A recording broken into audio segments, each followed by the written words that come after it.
बताओ कैसे कैसे खुल गई बाटे। एकदम हमर जीव जिया जाता घर में करत करत सब काम धंधा है। जा अचार के बोतल एगो रख देले भाई जा।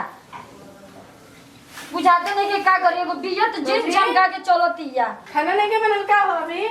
हां अब धइले बनी बना के खा लो। बनाइबो ना का करे आइलो नहीं हरवा से? हां का नौकर लगल बानी कि दिन रात करत रहत नहीं कहत अब का करे बनाई के बा हमरो जय बुझाई बुदा खर ले लही जइबू हई के लेके घुमत अड़ू होले किया ताला शरम नहीं चलो। हां तार बुझात नहीं के हम के तुम्हार बुआ ना तारे चुमम शरम नहीं लगा दे मां आई नहीं शरम नहीं लगा हो जाई से बोल लागे मैं तन को तार नहीं के लगा शरम की ना आई मोबाइल ले लेके का घुमत मोबाइल दो मोबाइल ले ना तू का अब ये कुमारे में भाग जेबू पला जेबू का के तू भागबो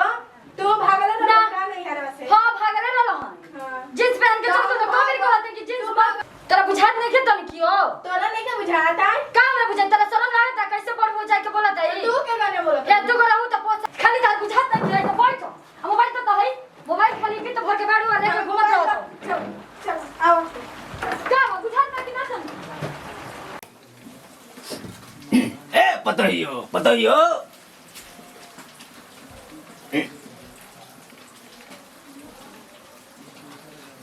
आय इधर साला सूत गुलियो लागत कि आज हमर सरदा पूरा हो जियो हैं तेरे दिन गुड़िया के मुंगला होइलो हां आई बड़ा लिपस्टिक लगले हो बड़ा सुंदर मती लागत कि परी ओरी भेजले है रे जवनिया में जहिया के हम देखे कोई नहीं वही दिन फीदा भई रही अब वही करीब सोच ले रही कि आज वो हमारा घर बा ना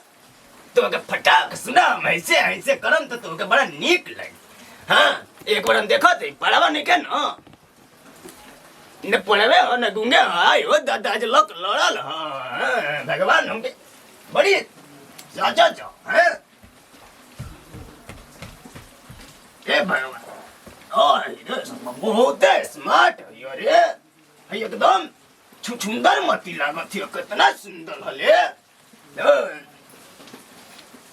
ये देख हाय साला ऐसन तो आज तक हम सुंदर चीज है ना देखले रही इतना नीक लगत ओए जागी ना ना ना साला मारे बड़ी पलटा रे मोटकी एक लागल हाथवा में को लोहा ऐसे मारे ले हम के आज तो अगर मारल छोड़ा दे मो हमारे जैसन कौन है पूरा ऑल इंडिया में ससुर न कइले जो हम करत है ने सुत कइले साचो के के बुझाइबो ना कहि के बाबूजी का कइले हैं आ कितना सुंदर है रे दादा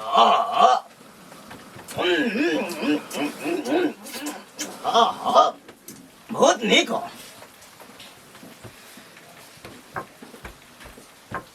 ए देखो कितना सुंदर रे हैं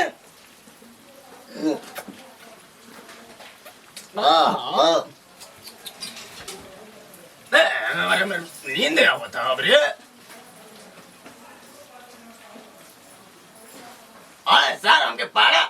हमके बोला था ते बुढ़ा बच्चा करत हवा अब सर के बुझा तू है ओ के बैल हम के घूमे होने सरा सा घूमत रहा है हां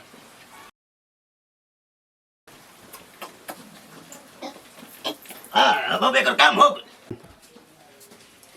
बहुत हमके नीक लागत ए मोटर कहीं के बड़ा हमके मरले हो ऐसे की लगी आगे के इंजन पीछे हो ये सब बदला चुका है इचके चुका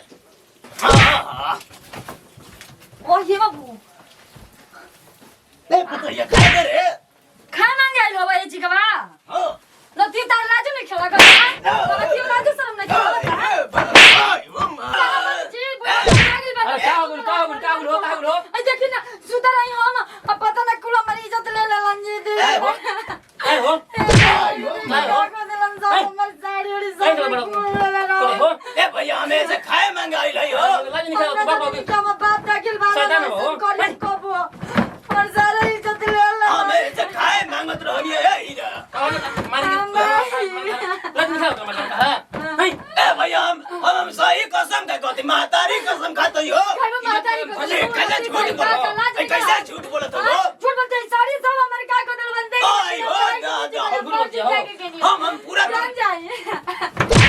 ऐसा नहीं के मुंह बका हम के है भैया पूरा का तो तोड़ दी था मोटकी ए भैया मोटकी हमके झूठ बोलती रे पड़ा जान देखला मत चल भाग भाग भाग ध्यान से जल्दी भागो ना अब वहीं मीठा माथा बैठी क्यों नहीं कभी आई वो दादा माथा पर तू मगर की ना जी लेकिन और सामने कैसे तोड़ हमरा के जान के चलो चल भागो चार कहीं का तना मरले कि लागत कि हमारे पूरा इंजन में फ्यूज तेरा माथा खराब रहता मतलब हंसी आदमी कर रहा लाइट नहीं खेता रहा तुमको मतलब बेटी बहु कैसे आता नहीं क्या ज्ञान मतलब साफ लाइट घोर पिघल बड़ो जा दो घर के इज्जत बा देखियो कहीं कोई जाने मत में बड़ी शिकायत होई हम ना जी अब हम जाति के नहीं अपन जान दे दे हम हाथ जोड़ता है हमारे बाबू के हम का हाथ जोड़ता है अरे के लाज नहीं के लाज का जी कैसे कहता नहीं बाप तकिल बाला नाम के मन ना बत रहा हम सोच नींद में हम सोच रहुआ अरे पागल मान के चलो हमनी घर किए तो हमनी के दिक्कत कल जी तो गांव पूरा लहन लूट के ना माराई नु पिटाई नु जाति अपन बाबू के लेके रहो हम जाता नहीं हम जाति के नहीं मर जा रहू ना चल सुनो सुनो सुनो सुनो ना ना सुनो गाओ ना ना तुम जे थोड़ा होला घर में ऐसा होला ना हम जाता नहीं क्यों हम ना, ना सुनो, रहो घर में अब का कहीं इनकर मार तो हम परेशान बानी जा जोन करे वो करल नौटंकी नौटंकी तो कईबे कइल खूब ऐसा हमके मार चलैया रे ओकरा गतरी में लाज नहीं के लागत के बूढ़ पुरनिया का हो लक्षण लगावती रे दादा चलत लाल फिर हरियर पहन के लागत कि लाल किला पहन लियो एकरा मैया का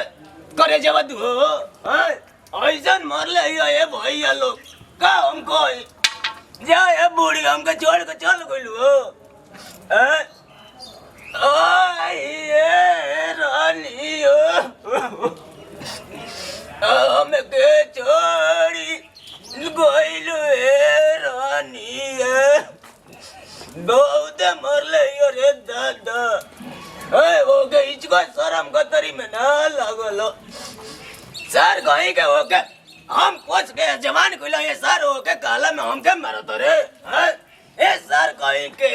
मोटकी का सिखावल करत हो पाड़ा है चलत ये लिपस्टिक लगा के जैसा कि लागत कि ए ई राम के बड़ी मरले रे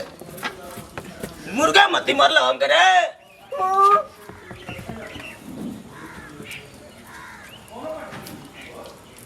सर नहीं का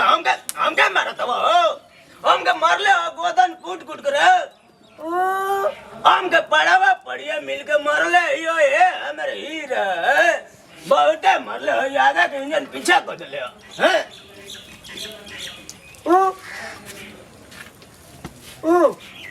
आई रे दादा वो आज मीटिंग कइला हो सर काट दिया सन तो के भी हमके भी काट दिया सन एक ले ले दो